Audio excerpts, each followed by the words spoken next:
Noi siamo stati allevati con un detto qui in Veneto, no? Tutto ciò che non strozza ingrassa.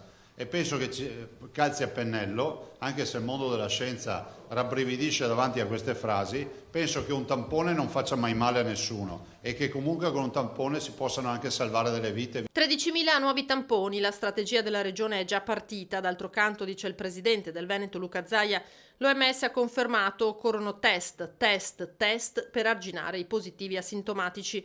Regione che per far fronte all'emergenza sta già impegnando a bilancio qualcosa come 50 milioni di euro, dall'acquisto di nuovi respiratori all'assunzione di centinaia di operatori sanitari. L'ultimo bando che ha fatto Azienda Zero per cercare di reclutare più personale possibile ha dato questo risultato: 196 medici, 23 pensionanti, 62 abilitati, 53 medici specialisti, 58 specializzandi e 290 persone del comparto. Il totale di operatori medici più personale del comparto che finora quindi hanno risposto al bando regionale, l'ultimo che è stato emanato da Azienda Zero, è di 486 persone, che sono oltre, chiaramente lo specifichiamo, ai 525 che avevamo già autorizzato. 1 migliaio di nuovi operatori, quindi. Quanto ai dispositivi di protezione, alle mascherine, a breve sarà presentata la soluzione escogitata, diciamo, a chilometro zero. Penso ce ne vogliono almeno 150.000 al giorno, almeno.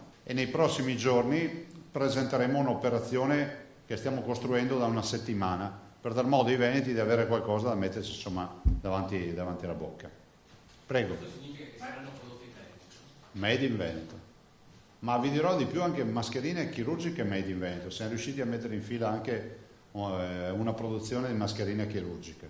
Partiti anche i controlli degli ispettori Spisal nelle aziende che per contenere il diffondersi del contagio sono chiamate a fare la propria parte. Il primo giro di controlli ci porta a dire che abbiamo controllato già 60 aziende in tutte le ULSS, aziende sostanzialmente grandi e anche medio-grandi, e stiamo redigendo proprio una lista delle aziende. Oggi sono ancora fuori, lo faranno tutti i giorni.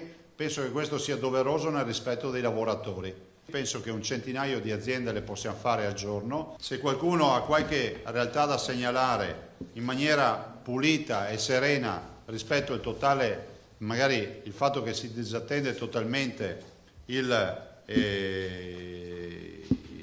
rispetto delle regole, ce lo dica. Non è un'attività inquisitoria nei confronti delle aziende, ci mancherebbe, sono la linfa vitale della nostra società, ma è pur vero che le aziende senza lavoratori che si ammalino oppure che muoiano non sono più le stesse aziende di prima. Quindi nell'interesse collettivo i lavoratori in azienda o sono tutelati o le aziende è bene che chiudano.